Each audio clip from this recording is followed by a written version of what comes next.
तो हब नाम के इस डीमन हंटर को जैसे ही पता चला कि वाटर डीमन शहर के काउंटी पूल में है, तो वो बिना वक्त गवाए वहां आ पहुंचा। वाटर डीमन ने वहां हर तरफ पानी पानी कर रखा था और थोड़ा आगे बढ़ने पर पूल के अंदर हब को वहां काम करने वाले एक वर्कर की लाश मिली। पर इससे पहले कि हब कुछ समझ पाता, उस डीमन ने हब को पूल के अंदर खींच लिया। वो डीमन हब पर पूरी तरह से हावी होने लगा था। हब ने उसे मारने के लिए उसे चाकू भी मारा, पर वो चाकू सिर्फ डीमन के मुंह पर लगा, जिससे उसे कोई फर्क नहीं पड़ा। अब पानी के अंदर सांस ना आने की वजह से हब बेहोश होने ही वाला था, पर उसने हिम्मत नहीं हारी और इस बार चाकू सीधा डीमन के सर में घुसा दिया, जिससे फाइनली ये वाटर डीमन मारा गया। जो लोग तो इसके पिछले पार्ट को देख कर आए हैं, उनको बहुत सारी बधाइयां, क्योंकि आप लोगों को आगे की कहानी बहुत अच्छे से समझ आएगी। और जिन्होंने पिछला पार्ट नहीं देखा, उनके लिए मैं बताना चाहूंगा कि हब नाम का एक बाउंटी हंटर एक लड़ाई में मारा गया था, पर शैतान ने उसे फिर से जिंदा कर दिया ताकि वो शैतान के लिए डीमन हंटर बन सके। बाकी अगर किसी को ठीक से कुछ समझ ना आया हो तो हमेशा की तरह डिस्क्रिप्शन में पिछले पार्ट का लिंक मिल जाएगा। वैसे आपको किस तरह की हॉरर मूवीज ज्यादा पसंद हैं? मुझे कमेंट में जरूर बताना, ताकि मैं आपके लिए वैसी मूवीज ला सकूं जो आपको सबसे ज्यादा पसंद हो। तो इस सब के बाद हब वहां से बाहर जा ही रहा था कि तभी वहां शेरिफ रूबी पहुंच गई, जिससे बचने के लिए हब ने बाहर खड़े केड को कॉल की और उसे यहां से चले जाने के लिए कहा। और केड के जाते ही उसने 911 पर कॉल करके कहा कि एक लड़का नशे की हालत में गाड़ी चला रहा है, जिससे रूबी केड को पकड़कर पुलिस स्टेशन ले गई। वहीं घर पर लकी किटी से मिलने आया और उसने किटी से कहा कि केड और मैरियन अब मेरा परिवार है, जिसके साथ ही उसने किटी को हब और किटी की वो फोटोज दी जो टेटर ने खींची थी, और वो किटी को ये धमकी देकर वहां से चला गया कि हब और तुम मेरी फैमिली से दूर रहो। उधर मैरियन ने जब केड को पुलिस स्टेशन से छुड़वाया तो इसी दौरान वहां हब भी पहुंच गया, मगर मैरियन इस वक्त काफी गुस्से में थी, क्योंकि हब ने केड को लकी की क्राइम फाइल दिखा दी थी। और इस झगड़े के दौरान हब ने कहा केड का म्यूजिक में कोई इंटरेस्ट नहीं है, बल्कि वो सिर्फ तुम्हारी वजह से ही ये सब कर रहा है, इसलिए तुम उसे वो करने दो जो वो चाहता है। पर इस बात से गुस्सा होकर मैरियन केड को लेकर वहां से चली गई। अब रात को जब हब घर आया तो उसे याद आया कि उसने आज से 1 महीना पहले पास ही के जंगल में शेरिल नाम की एक लड़की की लाश दफनाई थी। अब अगली सुबह हब अपनी और मैरियन की वो पुरानी वीडियोस देख रहा था जब वो दोनों साथ में गाया करते थे, जिसके थोड़ी देर बाद हब को उसके अगले शिकार के लिए फैक्स आ गया। और थोड़ा रिसर्च करने पर हब को पता चला कि इस डीमन का नाम एडोज है, जो कि एक अर्थ डीमन है। दरअसल आज सुबह जब डेप्यूटी ब्रिक्स ड्यूक से फ्री का बर्गर खाने और हफ्ता लेने के बाद वापस अपनी गाड़ी में आया तो वहाँ काफी सारी रेत उसके मुंह में घुस गई और उसी रेत ने उसकी गर्दन तोड़ दी और वो मारा गया, जिसके बाद अर्थ डीमन ने उसकी बॉडी पर कब्जा कर लिया। हब ने किटी को आवाज लगाई, पर किटी घर पर थी ही नहीं, इसलिए हब अकेला ही ड्यूक के पास चला आया, जिससे उसे पता चला कि ब्रिक्स शहर के हार्डवेयर स्टोर की ओर गया है। वहीं केड को लगने लगा था कि हब बिल्कुल सही कह रहा था, पर मैरियन ने उसे इन बातों पर ध्यान ना देने के लिए कहा और लकी के पास आकर उसे बताने लगी कि हब की बातों से केड परेशान हो गया है। और लकी ने भी हब की बुराई करते हुए कहा कि तुम हब को छोड़ दो और केड के पिता की कमी मैं तुमसे शादी करके पूरी कर दूंगा, जिसके लिए लकी मैरियन को हब और किटी की वो रिसाइकलिंग सेंटर वाली फोटोज दिखाने ही वाला था। पर तभी किसी ने लकी को बताया कि तुम्हारी कार में आग लग गई है। और अपनी गाड़ी को देखकर जैसे ही लकी बाहर गया तो किटी क्लब के अंदर आ गई। वो घर से ही एक शॉटगन को रिसाइकिल करके लाई थी और उसने वो शॉटगन और कुछ ड्रग्स जल्दी से लकी के कमरे में छुपा दी। मगर वहां से बाहर जाते वक्त मैरियन किटी को देखते ही ये समझ गई कि लकी की गाड़ी में आग किटी ने ही लगाई है। तब किटी ने मैरियन से कहा कि तुम्हें अब हब से बात करके अपने इस झगड़े को खत्म कर देना चाहिए। और मैरियन की किटी के साथ बॉन्डिंग काफी अच्छी थी, इसलिए उसने किटी की बात सुनी और उसे लकी से बचाकर पिछले रास्ते से वहां से भगा दिया।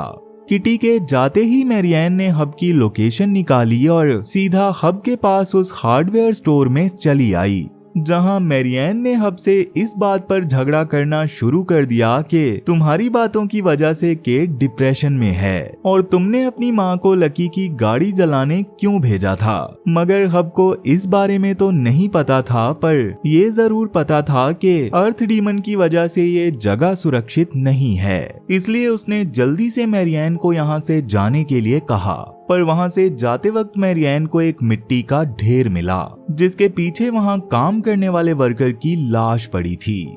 ये सब देखकर मैरियन काफी ज्यादा डर गई थी, पर हब ने उसे संभाला और वहां से ले जाने लगा। मगर तभी उनके सामने आया ब्रिक्स।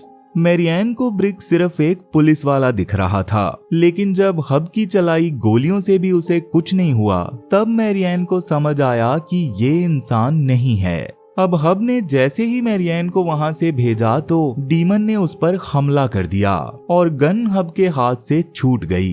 तब हब को बचाने के लिए मैरियन ने डीमन पर हमला किया, जिससे हब को मौका मिल गया और उसने तुरंत डीमन के सर में गोली मारकर उसे खत्म कर दिया, जिसके बाद वो दोनों जल्दी से वहां से निकल गए। अब घर आकर मैरियन नहाने लगी, जबकि हब के मन में इन डीमंस के बारे में कई सवाल थे, इसलिए उसने मिज को फोन लगाया। पर मिज ने कहा कि तुम्हें मेरा नंबर कहाँ से मिला? तो हब ने कहा पहले ये बताओ कि तुमने कहा था डीमन सिर्फ लोगों को मार कर अपने वश में कर रहे हैं, पर वो लोगों की बलि क्यों दे रहे हैं? तो मिज ने कहा कि मुझे इसके बारे में कुछ भी नहीं पता, और उसने ये कहकर फोन काट दिया कि दोबारा मुझे फोन मत करना। खैर, इसके बाद हब ने मैरियन को भी अपनी सच्चाई बता दी कि कैसे वो एक बाउंटी हंटर से डीमन हंटर बन गया।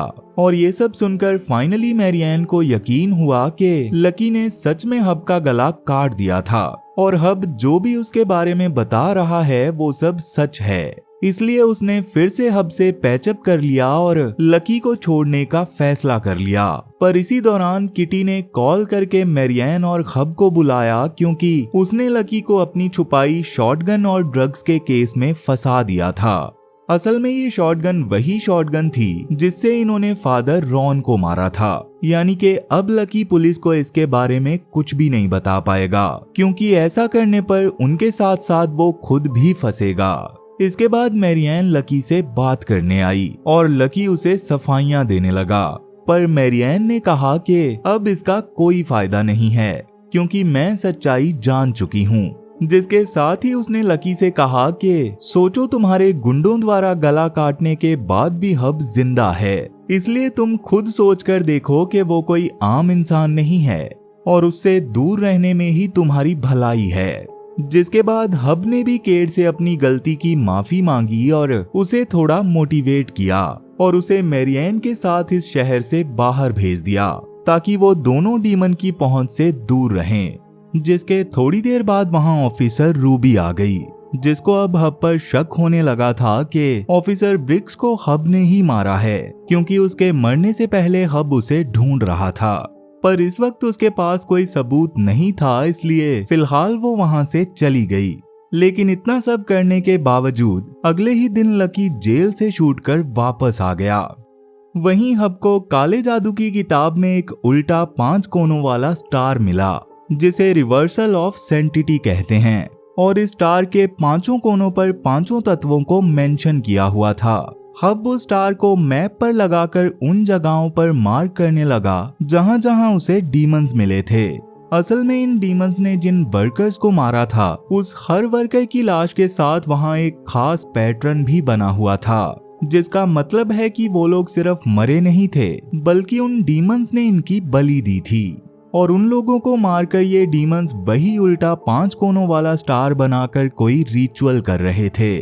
अब इसके बाद हम आज से 9 साल पहले की मिज को देखते हैं, जब वो सिर्फ एक बेकर हुआ करती थी और उसके इस काम की वजह से सब उसे बहुत पसंद करते थे।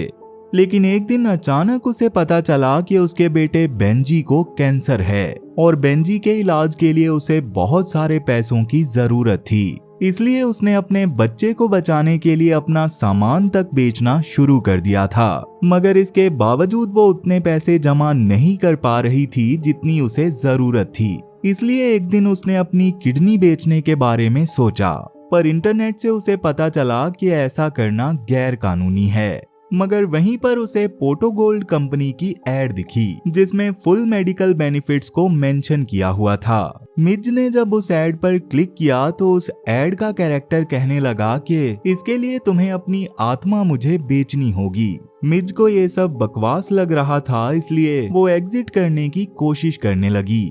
पर तभी वहां एक फॉर्म ओपन हुआ जिसमें मिज की सभी डिटेल्स अपने आप ही भर गई और वो फॉर्म सबमिट हो गया, जबकि मिज ने तो ऐसा कुछ किया ही नहीं था। अब इसके अगले दिन मिज के घर पर पोटोगोल्ड कंपनी से कॉस्मो नाम का एक बंदा आया, मगर मिज को ये सब एक स्कैम लग रहा था। पर कॉस्मो ने उससे कहा कि पोटोगोल्ड स्कैम नहीं बल्कि असली है। इसने मुझे फांसी से बचाया और एक खूबसूरत लड़की से मेरी शादी भी करवाई और हमारी कंपनी तुम्हारे बच्चे की मदद भी तुरंत कर सकती है। इसलिए मिज कॉस्मो को घर के अंदर ले आई, जहां उसने जल्दी से फैक्स मशीन इंस्टॉल कर दी। जिसके बाद कॉस्मो ने मिज से कहा कि जब बेंजी अचानक से ठीक हो जाएगा और लोग तुमसे इसके बारे में पूछने लगेंगे तो पोटोगोल्ड के बारे में कभी भी किसी को मत बताना। मगर बेंजी के ठीक होने के लिए तुम्हें अपनी आत्मा शैतान को बेचनी होगी और इस सब के बाद तुम सिर्फ शैतान के लिए ही काम करोगी, यानी कि तुम शैतान के लिए और आत्माएं इकट्ठी करोगी। पर ये सब सुनने के बाद भी मिज को इस सब पर यकीन नहीं हो रहा था। इसलिए कॉस्मो ने उससे कहा कि अगर ये सब झूठ हुआ भी तो इसमें तुम्हारा कोई नुकसान नहीं है, पर अगर ये सब सच हुआ तो बेंजी बिल्कुल ठीक हो जाएगा। और ये सुनते ही मिज ने तुरंत एग्रीमेंट पेपर्स पर साइन किए और अपनी आत्मा शैतान को बेच दी। और अपने खून से अंगूठे का निशान लगाते ही मिज के हाथ पर भी वो 3 रहस्यमयी निशान बन गए और वैसे ही निशान कॉस्मो के हाथ पर भी थे।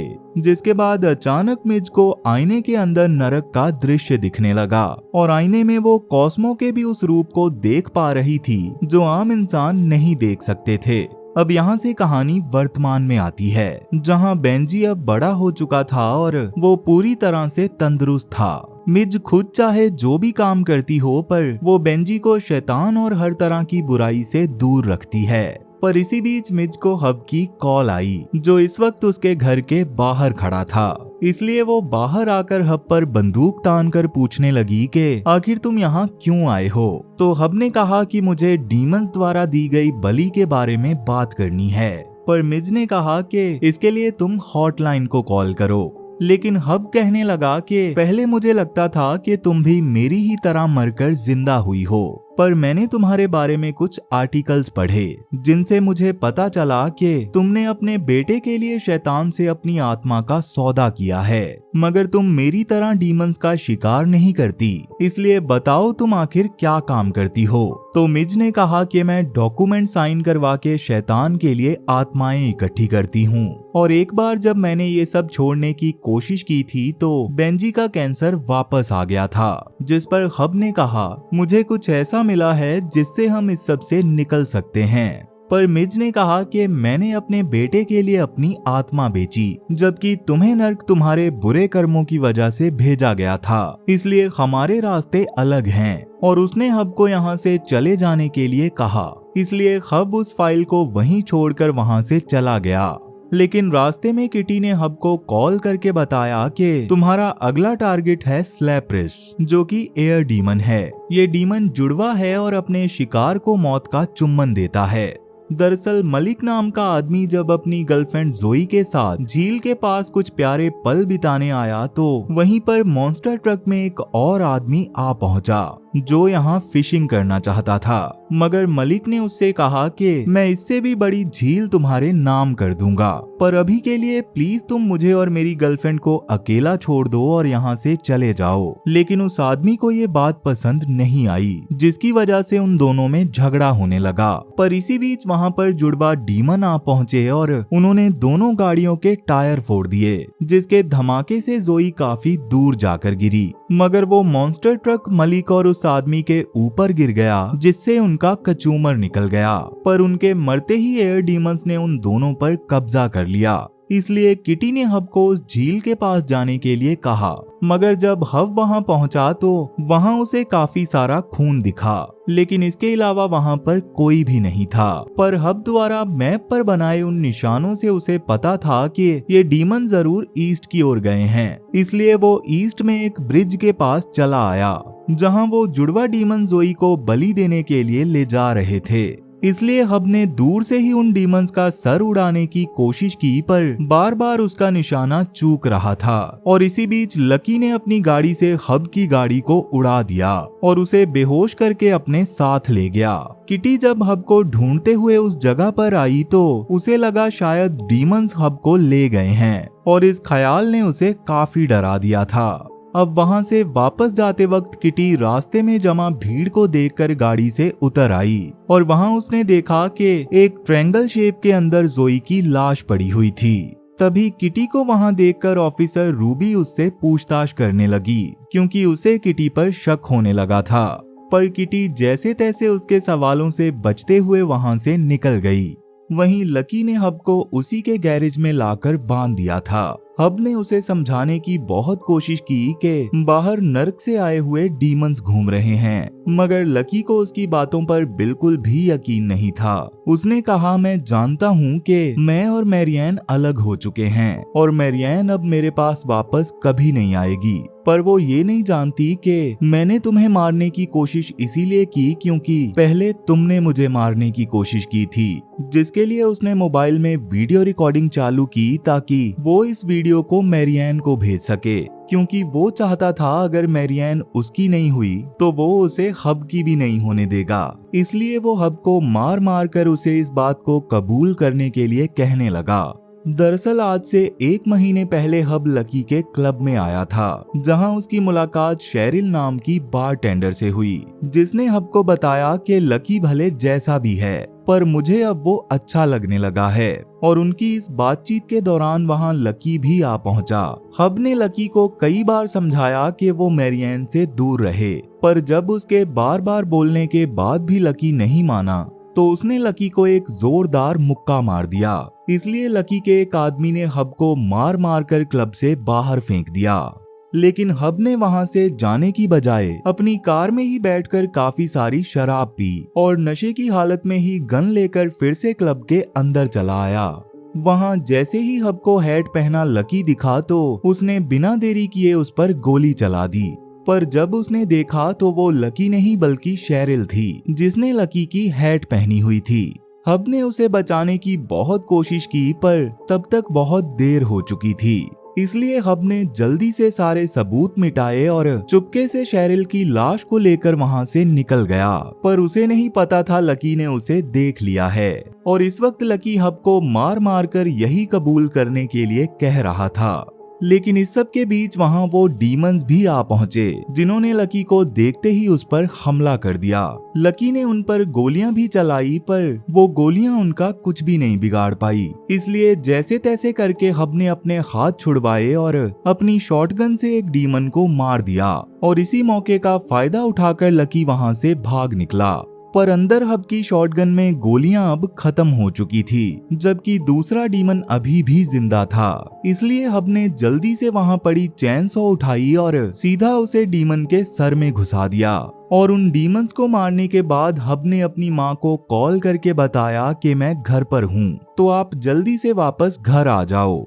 उधर ऑफिसर रूबी ने मैरियन को कॉल करके पूछा कि क्या कल तुम हार्डवेयर स्टोर में गई थी? तो मैरियन ने कहा, हाँ, मैं वहां कुछ सामान लेने गई थी।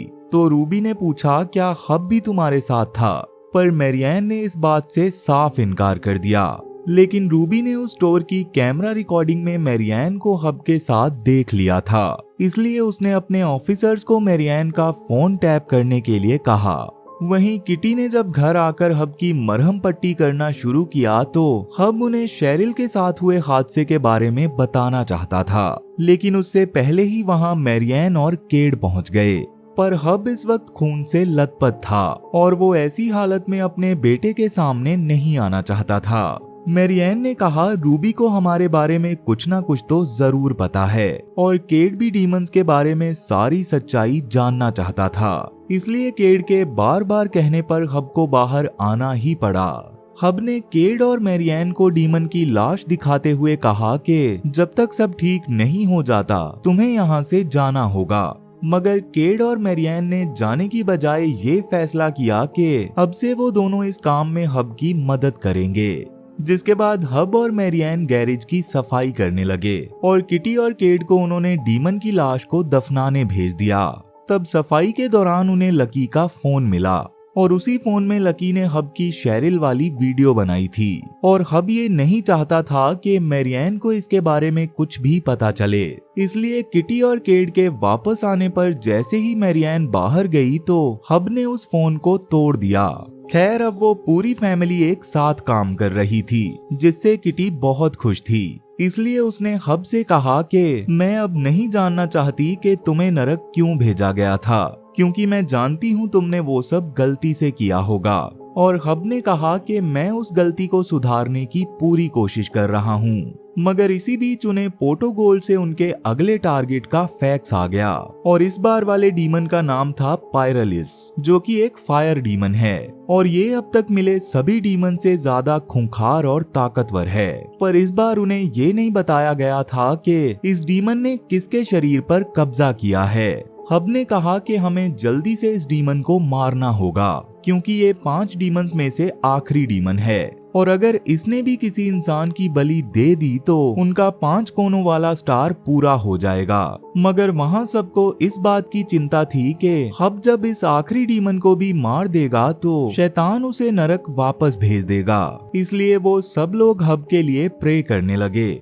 तब इसी बीच वहाँ मिज आ गई और उसने सबको बताया कि अगर हमने इस आखिरी डीमन को नहीं रोका तो वो किसी इंसान की बलि देकर उस स्टार को पूरा कर देगा, जिससे शैतान के 7 सबसे खूंखार डीमंस में से एक आजाद हो जाएगा, जो कि अकेला ही दुनिया का अंत करने के लिए काफी होगा। वो फायर डीमन पास ही की एक कॉलोनी में है और उसमें इतनी ताकत है कि वो एक ही बार में पूरी कॉलोनी को उड़ा सकता है। इसलिए वो सब फायर फाइटर्स की ड्रेस पहनकर कॉलोनी में आए और गैस लीकेज का बहाना बनाकर घरों को खाली करवाने लगे, जिसके दौरान वो कॉलोनी में छुपे उस डीमन को भी ढूंढ रहे थे।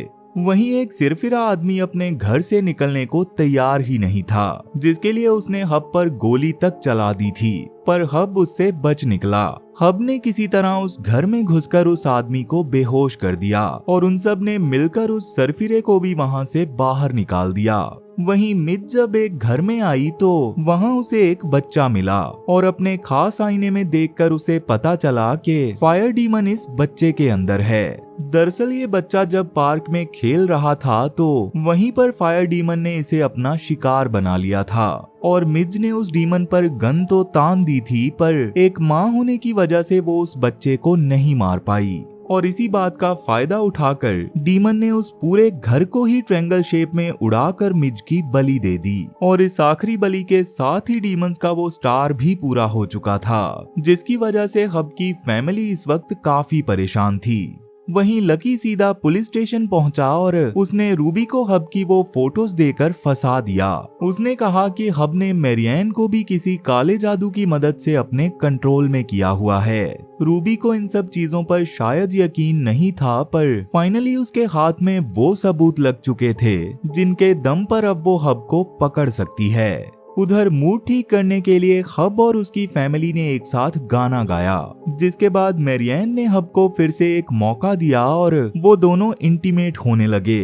पर आधी रात को हब को पोर्टोगोल्ड कंपनी से फैक्स आया जिसमें लिखा था लिलिथ, जो कि शैतान के उन्हीं 7 डीमंस में से एक है जिनके बारे में मिज ने बताया था। लेकिन जब हब को लिलिथ की लोकेशन मिली तो उसकी आंखें फटी की फटी रह गई, क्योंकि वो लोकेशन हब के घर की ही थी, जिसे देखकर हब जल्दी से भागकर शेरिल की कब्र के पास आया, पर वो कब्र खाली थी, यानी कि लिलिथ इस वक्त शेरिल के अंदर है। इसलिए सुबह होते ही हब ने अपनी फैमिली को शेरिल के बारे में सब कुछ बता दिया। हब को इस बात का बहुत पछतावा था, पर आखिरकार उसके साथ वही हुआ जिसका उसे डर था, क्योंकि शेरिल के बारे में पता चलते ही पूरे परिवार ने हब को अकेला छोड़ दिया था। और इसी बीच वहां आ पहुंची मिज, जिसे देखकर हब हैरान रह गया। मिज ने बताया कि शैतान ने मुझे वापस इसीलिए भेजा है ताकि हम मिलकर लिलिथ को खत्म कर सकें, जिसके साथ ही उसने बताया कि लिलिथ कभी एक एंजल हुआ करती थी और अपनी बेहतरीन गायकी की वजह से वो गॉड की फेवरेट बन गई थी, पर बाकी एंजल्स ने जलन के मारे चालाकी से उसे फंसा दिया और गॉड ने उसे नरक भेज दिया, मगर लिलिथ अक्सर वहां से भाग निकलती थी। मुझे ये तो नहीं पता कि उन्होंने आखिरी बार उसे कैसे पकड़ा था, पर मैं ये जरूर जानती हूँ कि आखिरी बार उसे जेरूसलम के बाहर एक मठ में पकड़ा गया था। लिलिथ म्यूजिक की ओर खिंची चली आती है और उसके पास माइंड कंट्रोल करने की पावर्स भी हैं। वहीं लिलिथ सीधा क्लब में चली आई, जहां उसने अपनी माइंड कंट्रोल पावर से सभी मर्दों को मार दिया और औरतों को अपना गुलाम बना लिया। इधर लकी ने पुलिस बुलवाकर किटी को पकड़वा दिया था और शक के तौर पर उन्होंने मैरियन को भी पकड़ लिया था। किटी और मैरियन ने पुलिस को समझाने की बहुत कोशिश की कि ये जो भी चल रहा है उसका तुम सबको अंदाजा भी नहीं है, पर पुलिस को उनकी किसी भी बात पर विश्वास नहीं था। इसलिए रूबी ने मैरियन को कहा कि हब को नॉर्मली कॉल करो और उसे क्लब में आने के लिए बोलो, वरना मैं केड को भी पकड़कर जेल में डाल दूंगी। और मैरियन को मजबूरन उसकी बात माननी पड़ी। वहीं हब ने नोटिस किया कि उस पेंटिंग में जमीन पर बनी लाइंस वही स्टार बना रही थी, जिस पर हब का कहना था कि जिस तरीके से लिलिथ को यहाँ लाया गया है, हो सकता है वही तरीका उसे वापस भेजने में भी काम आए। इसलिए उसने स्टार को एक डीमन ट्रैप की तरह इस्तेमाल करने का प्लान बनाया, जिसके लिए उसने मिज के साथ मिलकर कॉफी कैन्स में मिट्टी डालकर पेड़ की टहनियों से उसके अंदर अलग अलग स्टार बनाकर छुपा दिए, जिनको मिलाकर वही स्टार बन रहा था। और बड़े बड़े स्पीकर्स में म्यूजिक चलाकर वो दोनों जंगल में छुप गए, जिसके थोड़ी देर बाद ही म्यूजिक की आवाज सुनकर लिलिथ वहां पहुंच गई। हब ने जैसे ही उस पर बंदूक तानी तो लिलिथ ने उस पर हमला कर दिया और उसे पकड़कर हवा में लटका दिया, पर उसके उस स्टार के अंदर आते ही मिज ने छुपे हुए डब्बों को बाहर निकाल दिया, जिससे लिलिथ उस ट्रैप के अंदर फंस गई। तब शैतान ने हब के सभी जख्मों को फिर से ठीक कर दिया ताकि वो लिलिथ को मारकर उसके इस काम को पूरा कर सके। मगर लिलिथ ने हब को एक ऑफर दिया कि अगर तुम मुझे जाने दोगे तो मैं शेरिल को जिंदा कर दूंगी, जिसकी वजह से तुम्हें नर्क नहीं जाना पड़ेगा। शेरिल को जिंदा देखकर तुम्हारा परिवार भी तुम्हें माफ कर देगा और तुम शैतान की गुलामी से भी बच जाओगे। मिज ने हब को समझाने की बहुत कोशिश की कि वो लिलिथ की बातों में ना आए, पर हब ने लिलिथ का ऑफर मानकर उस स्टार वाली सील को तोड़ दिया और लिलिथ एक कौए में घुसकर वहां से निकल गई। लिलिथ के जाते ही शेरिल फिर से जिंदा हो चुकी थी और हब के हाथ से वो निशान भी गायब हो गया था, यानी कि अब उसे शैतान की गुलामी करने की कोई जरूरत नहीं है। तो इस सब के बाद हब शेरिल को लेकर क्लब में चला आया और शेरिल को जिंदा देखकर लकी की आंखें फटी की फटी रह गई। हब ने अपनी फैमिली को बताया कि मैंने सब ठीक कर दिया है, पर तभी पुलिस ने उसे पकड़ लिया, क्योंकि उनके लिए हब कोई डीमन हंटर नहीं बल्कि उन सब लोगों का कातिल था जिन्हें हब ने डीमन के रूप में मारा था। मगर इस सब से परेशान होकर मैरियन मेकअप रूम में आकर रोने लगी, जिसके दौरान लिलिथ उस कौवे के रूप में वहां पहुंच गई और उसने मैरियन पर कब्जा कर लिया। लकी जब मैरियन का पीछा करते हुए वहां आया तो लिलिथ ने उसे अपने कंट्रोल में कर लिया और लकी ने अपने ही हाथों से अपना जबड़ा उखाड़कर अपनी जान दे दी। जिसके बाद लिलिथ गाना गाते हुए बाहर आई और उसने वहां मौजूद सभी लोगों को अपने वश में कर लिया और लिलिथ ने हब से कहा कि अगर तुम चाहते हो मैरियन जिंदा रहे तो तुम्हें मेरा गुलाम बनना होगा, पर अब सवाल ये है कि इसके बाद क्या होगा, और इस सवाल का जवाब तो हमें इसके अगले सीजन में ही पता चलेगा, जो कि अभी आया नहीं है। पर अगर आप इस वीडियो पर 100 कमेंट्स करते हो तो जैसे ही इसका अगला सीजन आएगा तो मैं उसे भी जल्दी से आप लोगों के लिए ले आऊंगा। तो वीडियो पसंद आई हो तो वीडियो को लाइक और चैनल को सब्सक्राइब करना मत भूलना। और इसी के साथ मैं अब आपसे मिलूंगा नेक्स्ट वीडियो में, और तब तक के लिए tata bye bye, Radhe Radhe.